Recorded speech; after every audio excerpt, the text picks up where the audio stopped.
आज मैं आपको शुक्र प्रदोष की कहानी सुना रही हूँ। नागेन्द्रहाराय त्रिलोचनाय भस्मांगरागाय महेश्वराय नित्याय शुद्धाय दिगंबराय तस्मै नकाराय नमः शिवाय तस्मै नकाराय नमः शिवाय।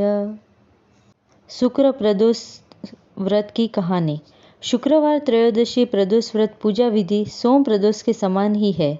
इसमें श्वेत रंग तथा खीर जैसे पदार्थ ही सेवन करने का महत्व होता है। सूत जी बोले, प्राचीन काल की बात है। एक नगर में 3 मित्र रहते थे। तीनों में ही घनिष्ठ मित्रता थी। उनमें एक राजकुमार पुत्र, दूसरा ब्राह्मण पुत्र, तीसरा सेठ पुत्र व चौथा राजकुमार का व ब्राह्मण पुत्र का विवाह हो चुका था। सेठ पुत्र का विवाह के बाद गौना नहीं हुआ था। एक दिन तीनों मित्र आपस में स्त्रियों की चर्चा कर रहे थे। ब्राह्मण पुत्र ने नारियों की प्रशंसा करते हुए कहा, नारीहीन घर भूतों का डेरा होता है। सेठ पुत्र ने यह वचन सुनकर अपनी पत्नी लाने का तुरंत निश्चय किया। सेठ पुत्र अपने घर गया और अपने माता पिता से अपना निश्चय बताया। उन्होंने बेटे से कहा कि शुक्र देवता डूबे हुए हैं। इन दिनों बहू बेटियों को उनके घर से विदा कर लाना शुभ नहीं, अतः शुक्रोदय के बाद तुम अपनी पत्नी को विदा करा लाना।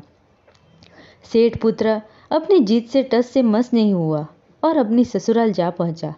सास ससुर को उसके इरादे का पता चला। उन्होंने इसको समझाने की कोशिश की, किंतु वह नहीं माना। अतः उन्हें विवश हो अपनी कन्या को विदा करना पड़ा।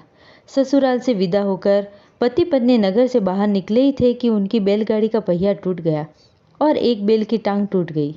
पत्नी को भी काफ़ी चोट आई। सेठ पुत्र ने आगे चलने का प्रयत्न जारी रखा। तभी डाकुओं से भेंट हो गई और वे धन धान्य लूट कर ले गए।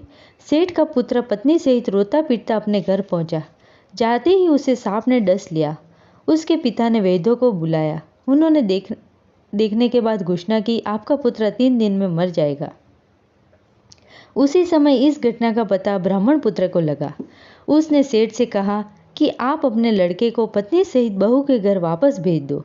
यह सारी बाधाएं इसलिए आई है कि आपका पुत्र शुक्रास्त में पत्नी को विदा करा लाया है। यदि यह वहां पहुंच जाएगा तो बच जाएगा। सेठ को ब्राह्मण पुत्र की बात जच गई और अपने पुत्र वधू और पुत्र को वापस लौटा दिया। वहां पहुंचते ही सेठ पुत्र की हालत ठीक होने आरंभ हो गई। तत्पश्चात उन्होंने शेष जीवन सुख आनंद पूर्वक व्यतीत किया और अंत में वह पति पत्नी दोनों स्वर्गलोक को गए। हर हर महादेव।